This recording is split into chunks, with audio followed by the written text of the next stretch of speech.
It was all hands on deck Saturday morning for a large-scale training exercise at Western Nebraska Regional Airport so people can be prepared for worst-case scenarios.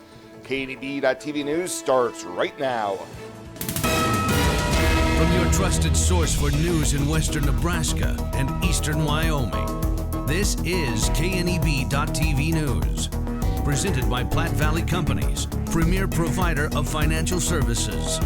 Hello, I'm Ryan Murphy. This is KNEB.TV News powered by Platte Valley Companies.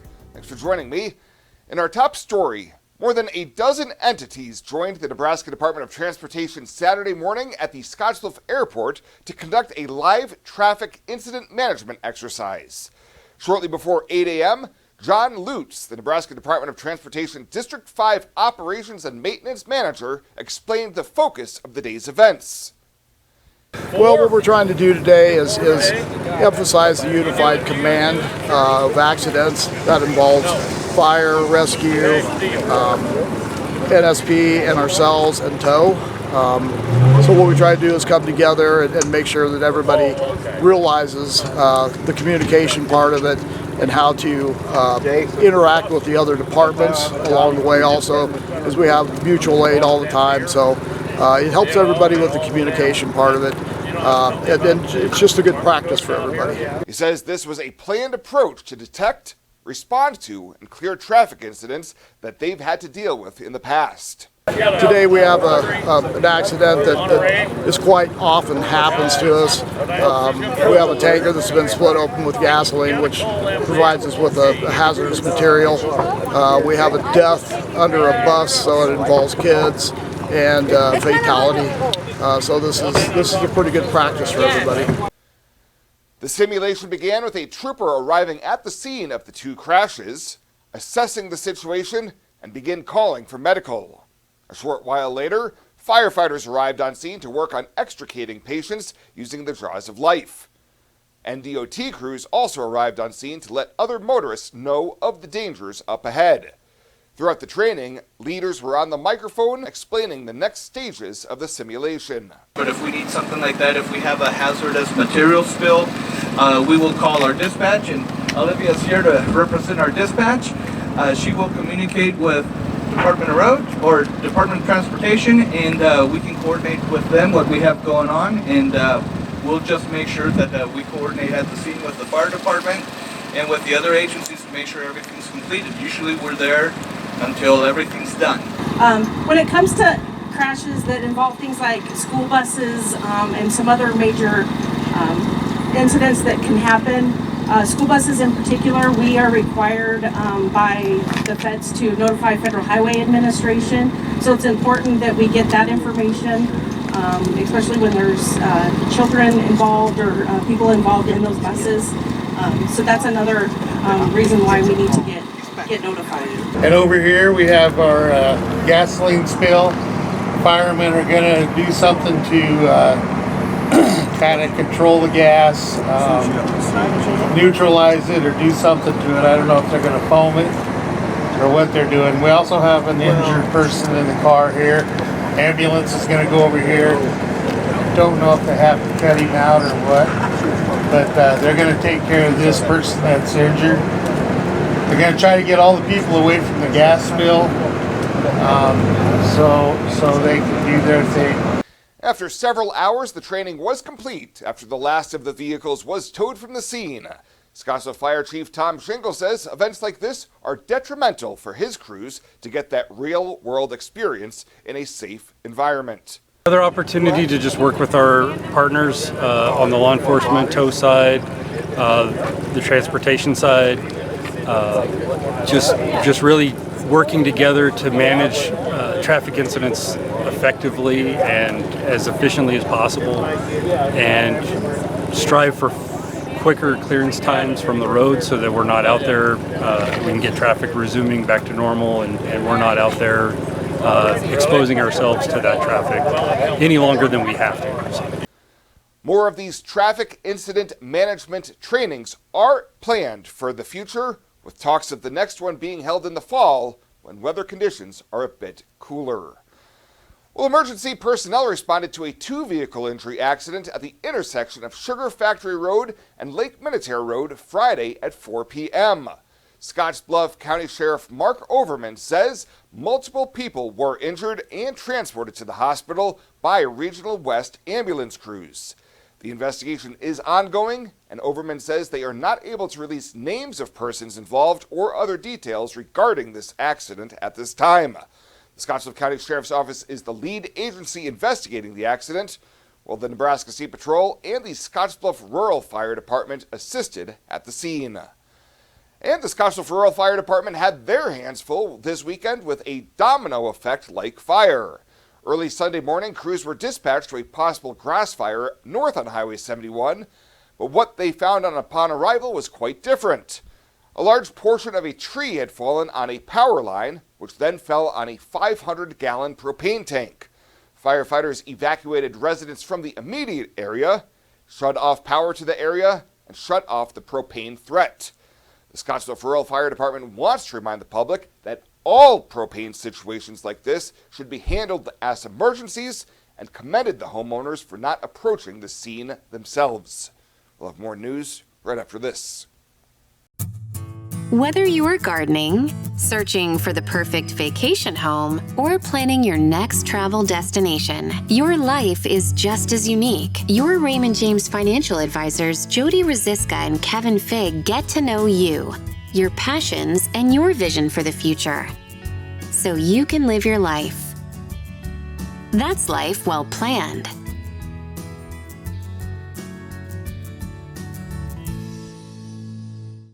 I imagined retirement in a place where we could enjoy our golden years, where adventure and friendship are the only items on the schedule. The Garden Homes at Northfield gives us the luxury we planned for and peace of mind when it comes to convenience, safety, and comfort. We never have to stop and think about the day-to-day upkeep. We love to explore abroad, but most importantly in our backyard. So much to do, so much to see. Here at Northfield, we get the protection of life care, incredible tax benefits, and secured rates for aging services. It's peaceful, knowing that if our needs change, we'll be taken care of. And most importantly, that our kids will never have to make any tough decisions. There never seemed to be enough time to do all the things we wanted. Now we get to focus our energy on enjoying what this community has to offer. At the Garden Homes, life is ours again. A place we had dreamed about. A chance to focus on us.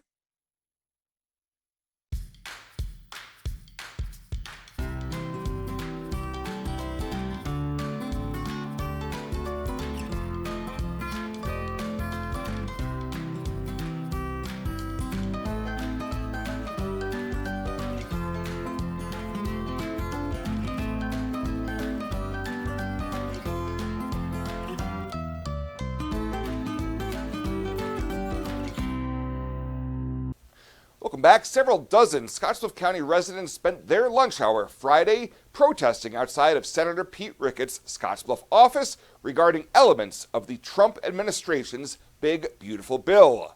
Kathy McLellan of Morrill told KNB News why she was out in the 100-degree heat protesting.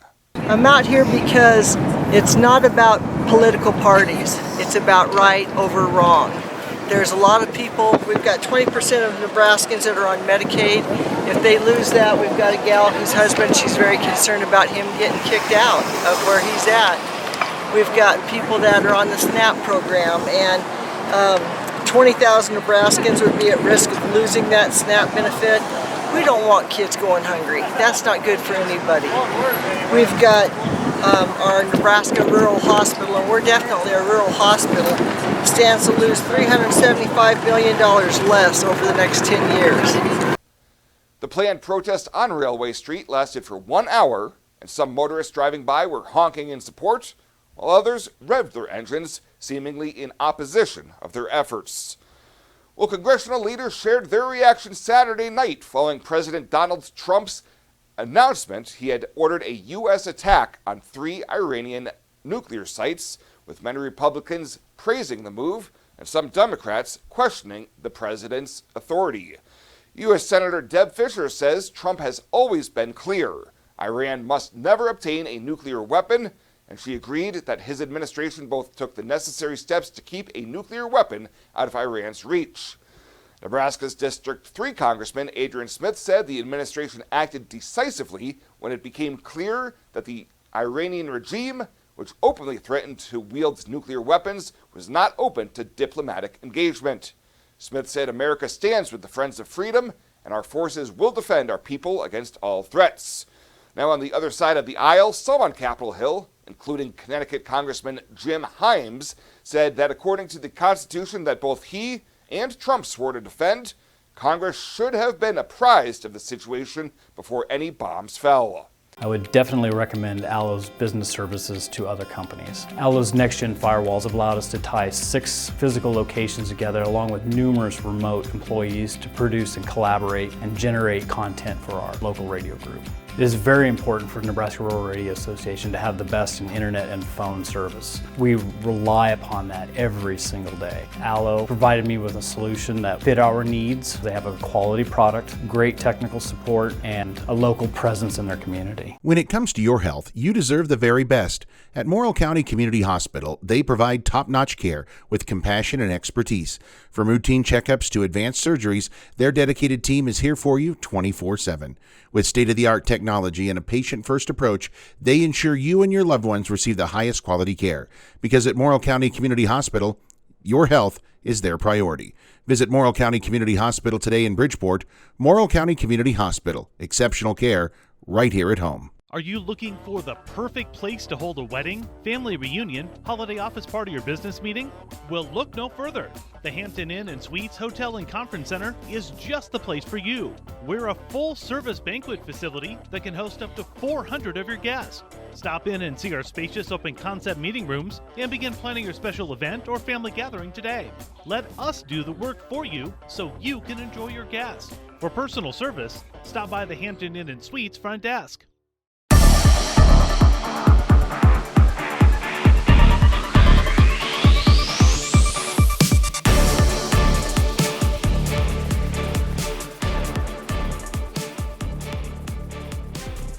Summer baseball from the weekend. We've got more broadcasts on the way here over the next few days. Let's start with the Western Nebraska Pioneers. They won twice at home over the weekend against the El Paso County Miracles. After a 24-run outburst on Saturday, the Pios going for the mini sweep yesterday. They'd get on the board with a run in the first on a ground out, and then in the third inning, they'd take control with a 4-spot. RBI knocks in that inning from Jake Eady, Bryce Peterson, Ashton Pinedo, and Cooper Gorenke. Pinedo, he had himself a day at the plate with 3 hits and 4 runs driven in. He added a 2-run double later on in the 6th inning. The Pioneers would get the Sunday win at home at Oregon Trail Park Stadium 9-4. They win both games at home over the weekend. They get today off and then 3 straight on the road. A 2-game stop in Boulder to play the 64s. That'll be tomorrow and Wednesday, and then on Thursday a single game at the Miracles. That'll be in Colorado Springs. We'll also have Legion baseball coverage for you on Tuesday and Wednesday nights. Wesco will be home both nights to take on Alliance and then Chadron. The Zephyrs going 1-2 over this past weekend on the road for back-to-back days in Kearney. Their record now at 9-13. I'll have tomorrow's game against Alliance on the trail. Trayton Harmon will have the Wednesday game at home at Cleveland Field when Wesco takes on Chadron. And Gering will have games tomorrow and Wednesday as well. Gering had the weekend off. They'll host Bridgeport tomorrow night. That one on KMOR with Jeff Kelly. And then Jeff will head to Bauer Shanklin Field in Alliance on Wednesday for that matchup. So for Alliance, they'll be here in town tomorrow and then hosting Gering. Alliance right now at 16-6. They went 3-2 hosting their Claire Conley tournament this past weekend. That is the latest today from right here at the Sports Desk. I'm Chris Cottrell.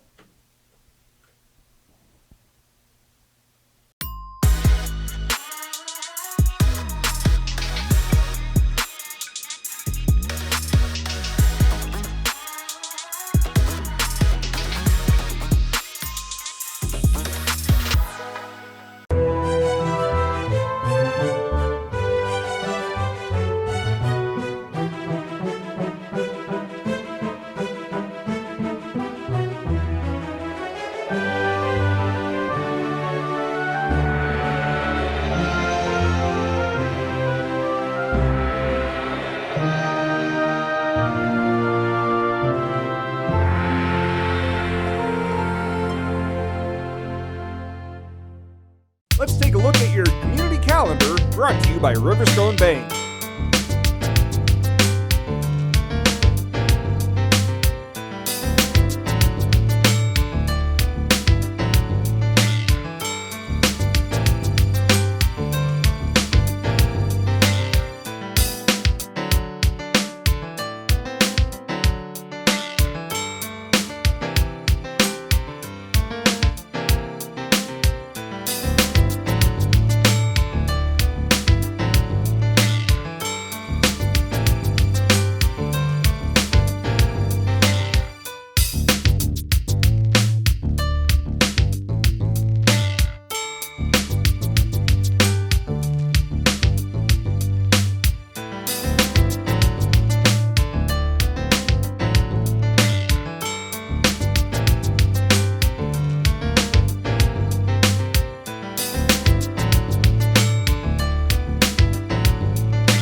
The community calendar is brought to you by Riverstone Bank. We're local and we love our community. Fly United Airlines, operated by SkyWest with Western Nebraska Regional Airport. United is dedicated to going the extra mile for you with daily flights to and from Denver, along with a commitment to excellent service. Reserve your flight today, and remember, United miles can be earned and redeemed with your flights. While at the airport, stop and enjoy authentic Italian food at Roma Italian Restaurant. Plus, Hertz Thrifty Car Rental is there for your car rental needs. Make life easier, relax, and get on board with Western Nebraska Regional Airport. At Platte Valley Bank, we want to help you take advantage of every adventure. We know you have plans, goals, and dreams. Let us help you with them. Whether it is building, buying, or renovating, we have the home loan or home equity line of credit to fit your needs. Stop in and see us at Platte Valley Bank and let us help make your dreams a reality. You belong here. Platte Valley Bank, member FDIC, equal housing lender. And finally tonight, the annual Gering Summer Bash, organized by the Gering Merchants Association, was held this Saturday from 10 to 2 at the Gering Civic Plaza with free admission. This year, a large portion of the crowds opted for the earlier hours, as by noon the temperatures became scorching hot. Attendees were treated to live entertainment on the stage, food trucks galore, an animal education booth by the Riverside Discovery Center, giveaways, prizes, and interactions with members of the Gering Police and Fire Departments. The Gering Civic Plaza has been playing host to more and more community events like this since its completion in June of 2020. Well, that does it for us this time. Thank you so much for tuning in. Stay safe out there, and we'll see you here next time.